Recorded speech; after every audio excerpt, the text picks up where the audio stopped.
తాకట్లో ఉన్న బంగారాన్ని విడిపించి ఆ రోజున మార్కెట్ ధర కట్టి మిగిలిన డబ్బును మీకు అందిస్తుంది కొమ్మూరి గోల్డ్. ఇందులో అమ్మాయి తప్పేం లేదు. ఈ చీర నేనే అమ్మాయికి ప్రెజెంట్ చేశాను. ఆ దుద్దులు ఇచ్చింది నేనే సార్. ఆ గాజులు ఇచ్చింది నేనే సార్. మా ఇంట్లో 2000 తీసింది నేనే సార్. ఓరి రాస్కల్స్, మీకంటే స్టోర్పురం దొంగలు నయ్యవరా? ఎంత డ్రామా ఆడారు. ఏం తల్లి, ఈ దొంగల గుంపుకి నీదేనా ట్రైనింగ్? బుద్ధి లేకుండా వాళ్ళు ఇచ్చారనుకో, సిగ్గు లేకుండా నువ్వేలా తీసుకున్నావే? చెల్లెలు పెళ్లి చెడిపోతుందన్న జ్ఞానం మా దరిద్రుడికి ఎలాగూ లేదు. పెళ్లి చెడగొట్టి దాని ఉసురు పోసుకున్నావు కదే, నాశనం అయిపోతావు. నీకు నగలు చీరలు కావాలంటే ఏదన్నా సైడ్ బిజినెస్ పెట్టుకో, అంతేకాని మా కాపురాలు కోల్చొద్దు. ఇంకా చూస్తారంటే ఎస్ఐ గారు, దొంగతనం చేసినందుకు వీళ్ళని రెచ్చగొట్టి పంపినందుకు దీన్ని జైల్లో పడేసి కుల్లబడవండి. పదా సార్ వద్దు సార్, ఆ అమ్మాయి నేను చెయ్యొద్దు. మా తప్పుడు మేము ఒప్పుకుంటున్నాం. కావాలంటే మమ్మల్ని కొట్టండి, చంపండి. అంజనేయులు మాత్రం ఎలాంటి మేము భరించలేము. ఈ సానుభూతి నాకు అక్కర్లేదు. నేను అడిగానా? మిమ్మల్ని నేను అడిగానా? కట్టుకోవడానికి చీరలేదు, పెట్టుకోవడానికి కమ్మలు గాజులు లేవు, కనీసం కేక్ కొనుక్కోవడానికి డబ్బులు లేవని నేను అడిగానా? మేము దొంగిలించామని చెప్పుకోవడానికి మీకు సిగ్గులేదు. ఇలా దొంగిలించి గిఫ్ట్లు ఇచ్చే బదులు మీరు సొంతంగా కష్టపడి సంపాదించిన దాంతో ఒక్క బొకే వద్దు, కనీసం ఒక్క చాక్లెట్ ఏమి వద్దు, నేరుగా వచ్చి మనస్ఫూర్తిగా హ్యాపీ బర్త్డే అని చెప్పుంటే నేను ఎంతో సంతోషపడేదాన్ని.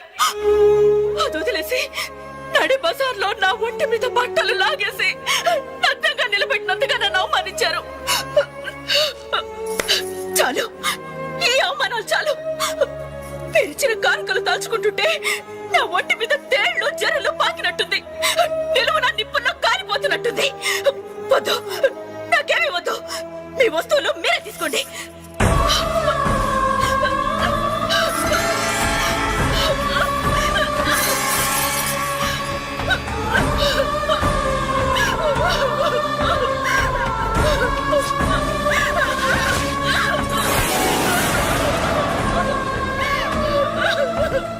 జీవితంలో మీ మొహాలను చూపించొద్దు. ఇక నుంచి మీరు నాకు స్నేహితులు కాదు, శత్రువులు.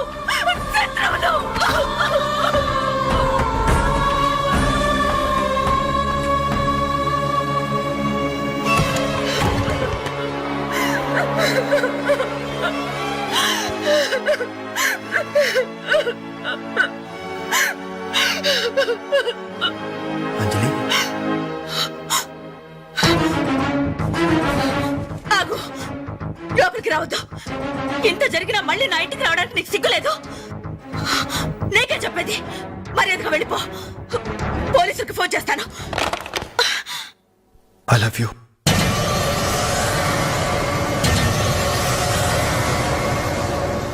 నువ్వు అవునన్నా కాదన్నా నిన్నే ప్రేమిస్తాను. జరిగిన దానికి నేను బాధపడుతున్నాను, కానీ ఏం చేయమంటావు? నువ్వంటే నాకు పిచ్చి ప్రేమ. నువ్వు కాదంటే చావటానికనే సిద్ధమే. బాగా ఆలోచించుకొని చెప్పు. నీ సమాధానం కోసం ఎదురు చూస్తుంటాను.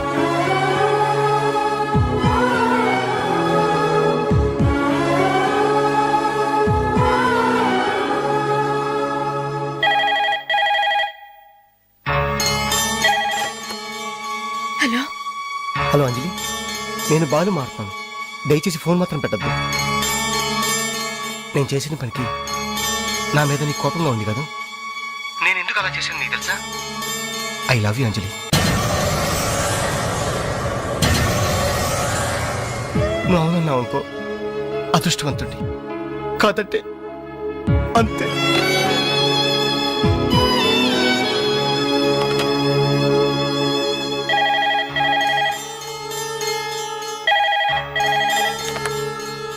హలో అంజలి, నేను వేణుని మాట్లాడుతున్నాను. ఎదురుగుండా వచ్చి మాట్లాడేంత ధైర్యం నాకు లేదు, అందుకే ఫోన్ చేశాను. ఐ లవ్ యూ అంజలి.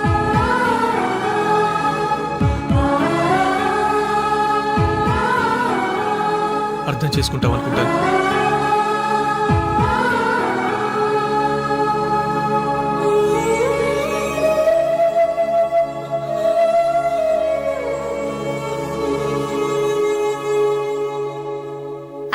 వెంకట్ నీకు లెటర్ ఇమ్మన్నాడు.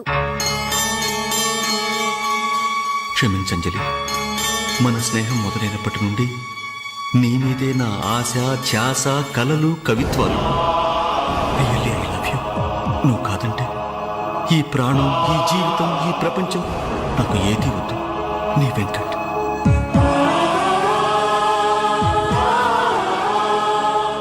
అంజలి,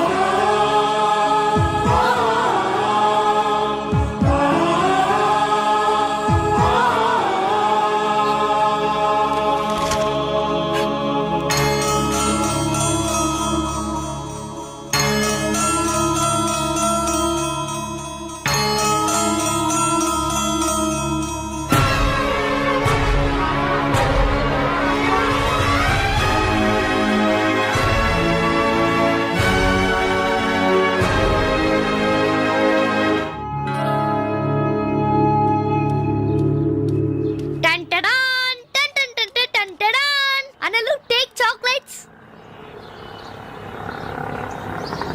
ఈ రోజు నా బర్త్డే అనలు. Take chocolates. టేక్ అనలు. Thank you. Take it thank you. ఏంటనలు గిఫ్ట్ లేవా? డైమండ్ రింగో, మేలో చైనో, చేతికి వాచో ఏదైనా పర్వాలేదు. ఆయన ఎలా తెచ్చారని మాత్రం అడగను. ఇవ్వండి అన్నా. ఇవ్వండి.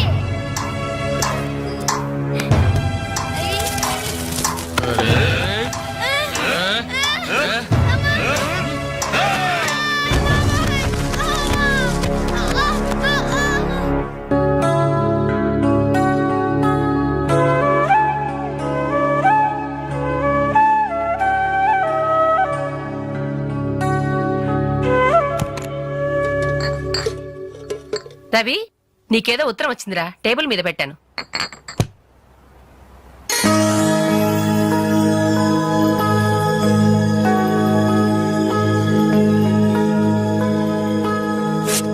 డియర్ రవి, ఇన్నాళ్ళు నీ స్నేహాన్ని అర్థం చేసుకున్నాను కానీ అందులో ఆంతర్యం ఏమిటో ఇప్పుడే గ్రహించాను. నీలాంటి మంచి స్నేహితుడు శాశ్వతంగా నాకు తోడుగా ఉంటానంటే నేను కాదంటానా? కానీ నాదో కోరిక. నీకో దారి దొరికేదాకా మన విషయం మరో మనిషికి తెలియకూడదు. చివరికి నీ స్నేహితులకు కూడా నువ్వు నేను వెలిగించిన దీపానివి కావాలి. ఆ వెలుగు వైపే చూస్తూ జీవితం అంతా నేను మురిసిపోవాలి. ప్రేమతో అంజలి, అంజలి, అంజలి, అంజలి. మంచిది మంచిది, కానీ దయచేసి మళ్ళీ ఇలాంటి సంబంధాలు మాత్రం తీసుకురావద్దు. మీ అభిప్రాయం చెప్పారుగా బాబు, వెళ్ళొస్తాను. ఏదో సంబంధం అంటున్నారు. ఎవరికి అంకల్? ఇంకెవరికి? మా అంజలికేనయ్యా. మీ అమ్మాయికి ఓ మంచి సంబంధం ఉంది, చూస్తారా అని వచ్చాడు. మీరేం చెప్పారు? వద్దన్నానయ్యా. ఎందుకు వద్దన్నానో అడగరే. ఎందుకు?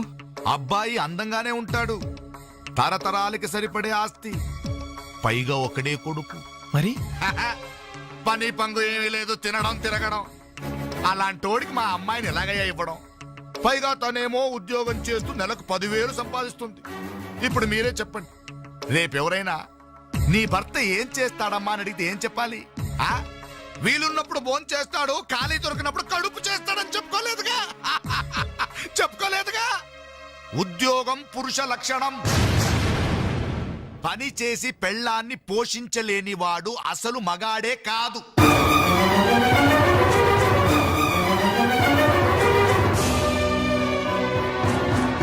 కష్టపడి పని చేసేవాడు పూలైనా సరే మా అమ్మాయిని ఇస్తాను. అసలు నేనేంటి, పని లేనివాడు కోటీశ్వరుడైనా సరే మా అమ్మాయే చేసుకోదు.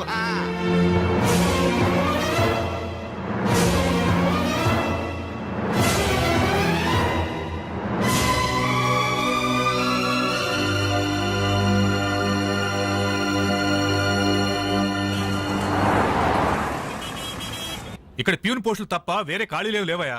వెళ్ళు. ప్యూన్ పోస్ట్ అయినా పర్వాలేదు సార్, చేస్తాను. ప్యూన్ పోస్ట్ అంటే అన్ని పనులు చేయాల్సి ఉంటుంది. దీనికి టైమింగ్స్ అంటూ ఏమీ ఉండవు.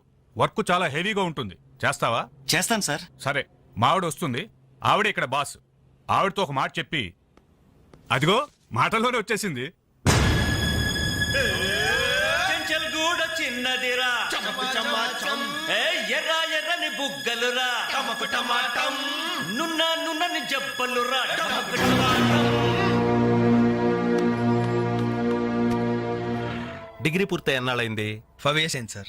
ఎక్స్పీరియన్స్ ఉందా? లేదు సార్. అంటే ఇంతకుముందు ఎక్కడ వర్క్ చేయలేదా? చేయలేదు సార్. సో ఈ 5 సంవత్సరాలు లైఫ్ బాగా ఎంజాయ్ చేసావన్నమాట. Exactly sir. మిస్టర్ వాసు, ఓసారి ఇలా రామ్మా. సార్, గోడౌన్స్ లో స్టాక్ అంతా చెక్ చేసావా? చెక్ చేశాను సార్. స్టాక్ అకౌంట్స్ మొత్తం క్లియర్ గా ఉన్నాయి. ఒక కన్సైన్మెంట్ ఇప్పుడే క్లియర్ అయింది. Very good.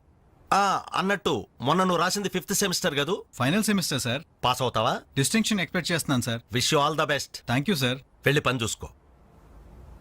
Mister Ravi sir. అతను ఎవరో తెలుసా? కంప్యూటర్ ఇంజనీరింగ్ చేస్తున్నాడు. వాళ్ళ ఫాదర్ ఎయిర్పోర్ట్ లో మేనేజర్. ఆయన జీతం ఎంతో తెలుసా? నెలకు 30,000.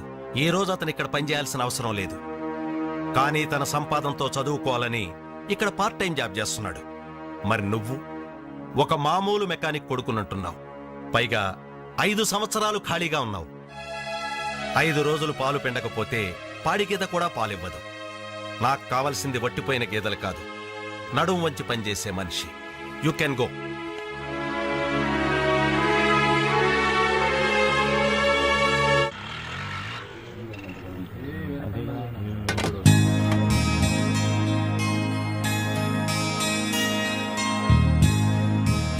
ఏంటనలు ఇక్కడికి రావడం తగ్గించారు? మీరు కూర్చోకపోతే ఈ గోడ రాలేన సమాధి లాగా కలలేకుండా పోయిందన్నలు.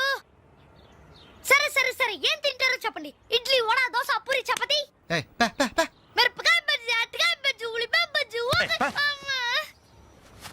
ఏంటనలు అలా కోపడతారు? కనీసం ఒక టీ అయినా తాగనన్నలు. Last tea. లాస్ట్ ఇయర్ ఎవరుకురా? నీకా మాకా? చంపేస్తా. కాదన్నా, ఈ హోటల్ కి మన నాయర్ ఈ హోటల్ అమ్మేసి వాళ్ళు ఊరెళ్ళిపోతారంట. అయినా హోటల్ అమ్ముకునే కష్టం వాడికి వచ్చిందిరా. కష్టం వచ్చిందని కాదన్నా, ఈ హోటల్ మీద వచ్చిన డబ్బుతో కేరళలో ఇప్పటికే 4 ఎకరాలు కొబ్బరి తోట కొన్నాయంట. అక్కడే ఇల్లు కట్టుకుని సెటిల్ అయిపోతాయంట. అన్న ఈ సర్వర్ ఉద్యోగం చేసిన బోర్ కుట్టిపోయిందన్నా. ఈ హోటల్ కొనేసుకుని వాండర్ గా ప్రమోట్ అయిపోతాను. ఓ 25,000 ఇవ్వన్నా. ఐడియా వచ్చిందిరా. ఏంట్రా అది? ఈ హోటల్ మనమే కొంటే ఐడియా బాగుందిరా. కుకింగ్ సెక్షన్ అంతా నాది, సర్వీసింగ్ అంతా నేను చూసుకుంటాను. క్యాష్ కౌంటర్ నాకు వదిలేయండి. అన్నలు, ప్రమోషన్ సంగతి తర్వాత. మీ వాళ్ళకం చూస్తుంటే నాకున్న సర్వర్ ఉద్యోగం కూడా ఉండనిచ్చేటట్లేరే.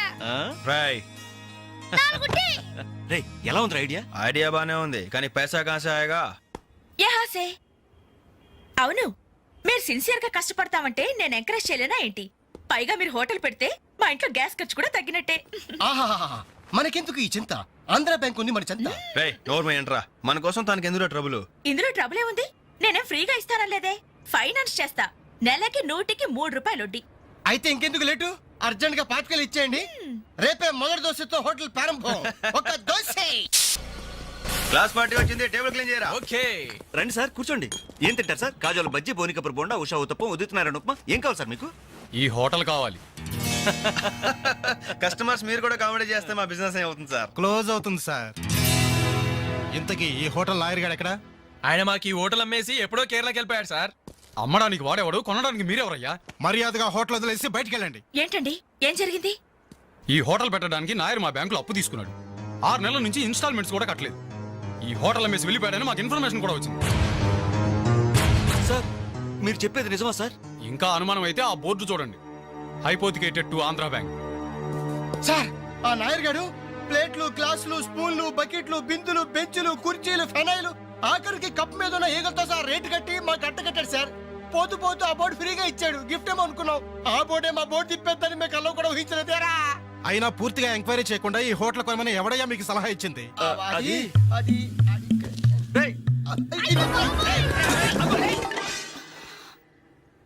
సార్, జరిగింది ఏదో జరిగిపోయింది. ఆ లోన్ వీళ్ళ పేరు మీద ట్రాన్స్ఫర్ చేయించండి. ఆ ఇన్స్టాల్మెంట్స్ ఏవో వీళ్ళే కడతారు. వీళ్ళని నమ్మేదెవరు? రేపు వీళ్ళు ఈ హోటల్ ఇంకెవరికో అమ్మేసి వెళ్తే? చాచా, వీళ్ళు అలాంటి వాళ్ళు కాదు సార్. డిగ్రీ చదువుకున్నా డిగ్నిటీ చంపుకుని హోటల్ పెట్టారు. వీళ్ళని మీరే ఎంకరేజ్ చేయాలి. చాలేవమ్మా. వీళ్ళని ఎంకరేజ్ చేస్తే మా బ్యాంకునే కాదు, ఈ దేశాన్ని దివాలా తీస్తారు. Constables, seize the hotel. Hello, ఇలాంటి వాళ్ళని ఎంకరేజ్ చేస్తే దేశాన్ని, మీ బ్యాంక్ ని దివాలా తీయిస్తారా? మరి మీరు ఎలాంటి వాళ్ళని ఎంకరేజ్ చేస్తారండి? యూరో లాటరీ తగిలిందని ఇంటర్వ్యూ ఇవ్వగానే మీ బ్యాంక్ వాళ్ళందరూ ఎగబడి కోట్లకు కోట్లు దొబ్బ పెట్టారుగా కోలా కృష్ణమోహన్ కి. అలాంటి వాళ్ళని ఎంకరేజ్ చేస్తారా? మీతో కోలాట ఆడుకుంటారు. స్టాక్ మార్కెట్ ని తలకిందు చేసిన హర్షద్ మేహతా లాంటి వాళ్ళని ఎంకరేజ్ చేస్తారా? వేల కుటుంబాల్ని రోడ్ల మీదకి తెస్తాడు. ఏ మ్యాచ్ ఫిక్సింగ్ లో కోట్ల రూపాయలు చేతులు మార్చేసి అవే చేతుల్ని క్రికెట్ అభిమానులు నెత్తిన పెట్టారే మనది గ్రేట్ క్రికెటర్స్ ఆఫ్ ఇండియా. వాళ్ళని ఎంకరేజ్ చేయండి. దొంగ నోట్ని ప్రింట్ చేసే వాళ్ళని ఎంకరేజ్ చేయండి. శ్మశానాన్ని కబ్జా చేసే వాళ్ళని ఎంకరేజ్ చేయండి. ఇంకా ఉన్నారుగా పోకు స్కాములు, గడ్డి స్కాములు, యూరియా స్కాములు, టెలిఫోన్ స్కాములు, ఆ స్కామ్ ఈ స్కామ్ వాళ్ళందరిని ఎంకరేజ్ చేసి దేశాన్ని మొత్తం నాశనం చేయండి. అయ్యా వీళ్ళందరూ యూత్స్ అయ్యా, యంగ్స్టర్స్, ఏదో చెయ్యాలని ఆశతో ఉన్నవాళ్ళు. ఇలాంటి వాళ్ళని ఎంకరేజ్ చేయకపోతే ఏం చెయ్యాలో తెలియక రౌడీలు, గూండాలు, తీవ్రవాదులు, నక్సలైట్స్ గా మారిపోతారయ్యా. ఇప్పుడు అవసరం నక్సలైట్ ని తెచ్చి జనజీవన స్రవంతిలో కలపడం కాదు, జనమే వెళ్ళి నక్సలైట్ స్రవంతిలో కలిసిపోకుండా చూసుకోవాలి. ప్లీజ్